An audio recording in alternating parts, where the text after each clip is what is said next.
to say that our S-400 at a northern base was destroyed, which was completely false, and that it was destroyed by a JF-17, it was a false information. Also, that the BrahMos installation was attacked and it was destroyed was false. The destruction of airfields at Srinagar, Jammu, Pathankot, Bhuj, Nalia, etc. was also a false claim. The forward ammunition dump at Chandigarh and Beas are also fit and fine, and we showed you these in the photographs in the morning briefing today.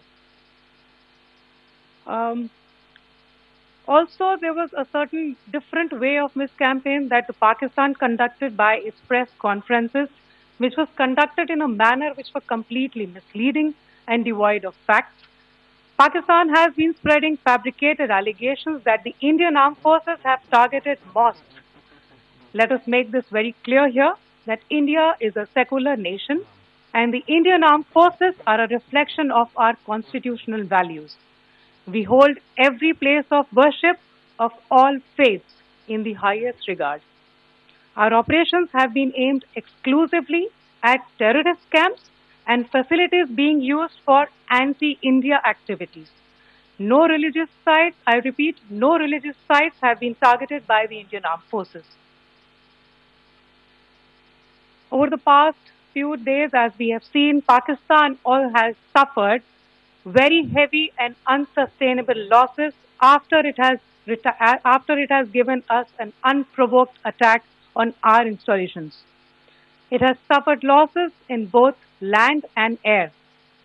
There has been an extensive damage to the crucial Pakistani air bases like Skardu, Sargodha, Jacobabad and Bholari. In addition, a loss of AD weapon system and radars made the defense of Pakistani airspace untenable. Across the line of control, extensive and precise damage to military infrastructure and command control centers and logistic installations. In addition to that, 2 military personnel had led to complete breakdown of its defensive and offensive capability and also Pakistani morale.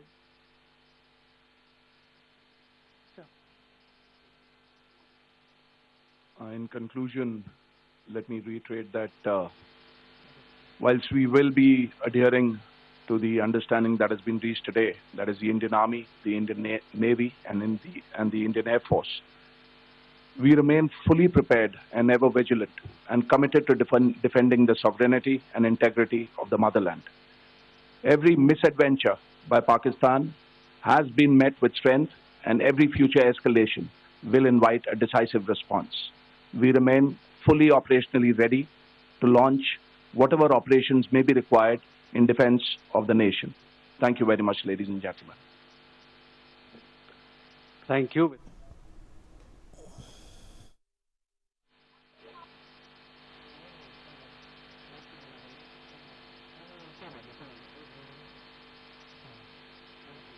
There you had it. That's the briefing we've gotten.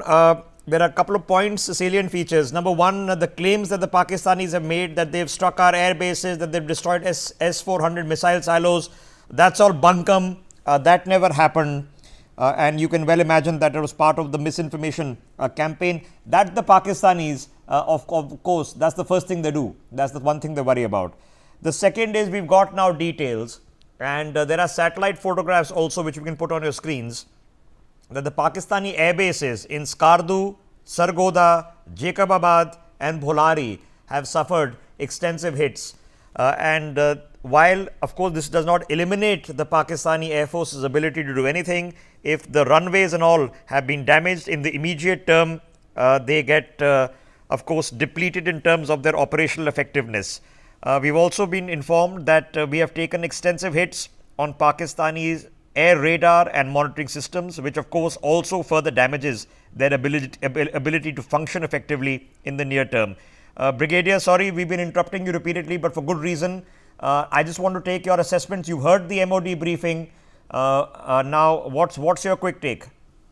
Well, the ceasefire is a welcome step, I feel, because though India was ready and I really like the muscular nationalism which has been exhibited by India, and India and India alone could do it. But the tension which was there, the Pakistan got a good taste of our power. The Pakistan was really shivering, and they were down in the boots, their morale. And a point has been conveyed to Pakistan that should you indulge in any kind of misadventure, this is the kind of treatment which you are going to get. We are going to pinpoint, we have pinpointed the targets, the buildings, the trading centers. We are not very far when we will be tracking the leadership of these terrorists. We'll be tracking the guys who are involved in the terrorist activities, be it ISI agents, be it ISI, be it Pakistan Army, or the terrorist tanzeems themselves. So the point is quite clear and lucid. Secondly, I also want to thank the government that we have, used a very calibrated and a responsive, response, because India could have run over Pakistan within few days, because there's a Chicago University's report which says if India uses all its might, it can run over Pakistan within 3-4 days. The kind of financial disarray they were in, the kind of political disturbed area they were under. The BLA was pressing them from their side. The Khyber Pakhtunkhwa was being superimposing on the Pakistan Army, and India was pressing from this side. The Pakistan had no way to go. So Pakistan is also clear that where they were standing. But since it is a it is the Pakistan Army dominated governance which is there in Pakistan, because in India the government gives the instructions to Indian Army, whereas in Pakistan the Pakistan Army gives instructions to the political leaders that what is to be done. So the sheen and shine of the Pakistan Army has also gone down the drain, and they will have to take a lot of years, a lot of hard work, a lot of toil, a lot of confidence building, and trust issues are there as far as the people are concerned. And I'm sure that Pakistan has learned a very great lesson, and it's a very good step for people of both the countries, because bloodshed is no answer. I mean, we have seen so many wars, we have seen so many conflicts. We get back to square one. 65 we had a war, 71 we had a war. We returned all the lands. The prisoner of wars were returned, but the loss of life was can never be compensated, or they cannot come back. So it is a welcome step, and I hope good sense prevails in Pakistan, and they remain like a good neighbor. Though it is difficult to believe on Pakistan, but yes, they also know that what kind of steps India can take, and we don't need anybody's permission. Like this time also, no permission was sought from any country. If we have to drive our point home, we will drive it, and we will drive it hard. So that is what I have my take on, and it's a welcome step that the government has accepted, and the United States has intervened, because it is also in the interest of United States. They want a stable Pakistan, because USA will never lose its foothold in Pakistan. Though we enjoy very good relations with them, but still with the ulterior motives, America will always keeping a foot in Pakistan. So I feel both the countries are relieved, and let's hope that there is no violation. And the DGMOs are already, talking on the hotlines, and hope of course, the thinning out of troops will take some time, but the ceasefire, if it is implemented, the guns will stop moving the ammunition. Okay, well, permanent ceasefire violations are, of course, a distant dream. Ladies and gentlemen, it is always imperative that when something major happens, we take a cold, hard look. Cold, hard look. And the reason I use the words cold, hard look is because then we understand what is that we wanted to do, what is that we have achieved, and of course, what are the lessons we have also learned along the way. So, let us take this up step by step. What is it that we were looking to achieve? The first achievement, ladies and gentlemen, and the first aim had to be avenging Pahalgam. That was the premise from where this began. That was the original attack. Now, we know that 9 sites were targeted and 5 terrorist leaders, organizers, planners have been neutralized in their core headquarters like Muridke and Bhavalpur. This is the first major achievement. The second major achievement is that you have depleted Pakistani war materials and their ability to effectively carry on with normal military operations with the striking of their air defense systems as well as their forward Air Force air bases. Achievement number 3 at this point of time, which needs to be tabulated, is that we've been reliably informed that this has been clearly communicated that India has updated its policy, and from going forward, terror now will be considered an act of war on India. That's a paradigm policy change. Achievement number 4, which needs to be tabulated, is that as we are examining Pakistan as a terror state, this thumping message has been sent globally. Will it be universally received? Well, there are people in the world who think Hamas and Hezbollah are also charities, so probably not. But in a real sense, it has been communicated effectively to a lot of capitals and a lot of people of what Pakistan is and stands for in terms of terror. Achievement number 5 in the tabulation of the last 2.5 weeks, we have proven India's ability to hit anywhere in Pakistan.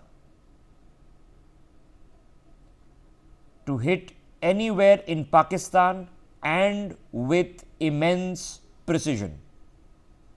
Now, we have been acquiring this ability for long many years. It has never been demonstrated or tested in action, and now with the initial 9 strikes and even the subsequent activity, but particularly in the initial 9 strikes, we have proven that we can hit anywhere in Pakistan within 23 minutes. Number 6 in our tabulation of what was the point and what was the achievement is that this constant assumption that a double front is inevitable with China every time you stand up to Pakistan has now been laid to rest. If you are targeting terror targets, if you are defending your country, the Pakistanis have not seen the Chinese come running to die for Pakistan. Number 7 on your screens, and this is a tabulation of the responses that have come from your immediate neighborhood. Sri Lanka, with which we've had ups and downs over the many decades, Nepal, which we've also had ups and downs even in the recent past, have firmly and publicly come to your side. In Dhaka, with the new unelected regime of Muhammad Yunus, in Maldives, where we had a lot of rhetoric by Muizzu, they have maintained a studied silence. They've stayed away from Pakistan.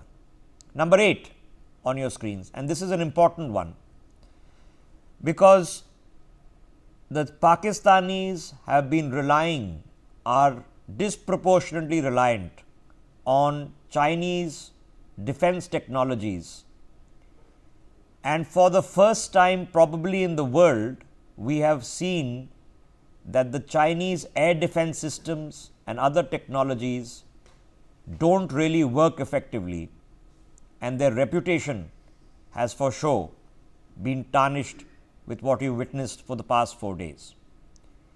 And finally, number 9, and this is for us to absorb equally importantly, as a country, what you've seen in the past couple of weeks has been remarkable. We will never in our lives forget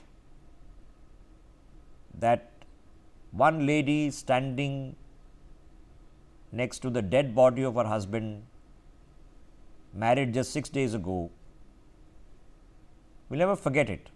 You can imagine the anger in the seams of 1.5 billion people. The intention of the attack was to cause anger and hatred. It was to cause communal enmity, reprisals, rioting, chaos. In 2 weeks until Operation Sindoor started, not one incident of communal disharmony because of the Pahalgam attacks happened in India. In the subsequent last week, we have seen a nation that for a generation has been bitterly clawing at its own seams. But this time, from Jammu and Kashmir to Bengal to the south of India, across all political regimes, state and center, everyone has worked together. Imagine that we have successfully seen people who do not know what an air raid siren was go into blackouts, respect them without any law and order issue. 100 million people at one time. No disruptions, great calm, and that is very telling for us as a country. Now, hopefully,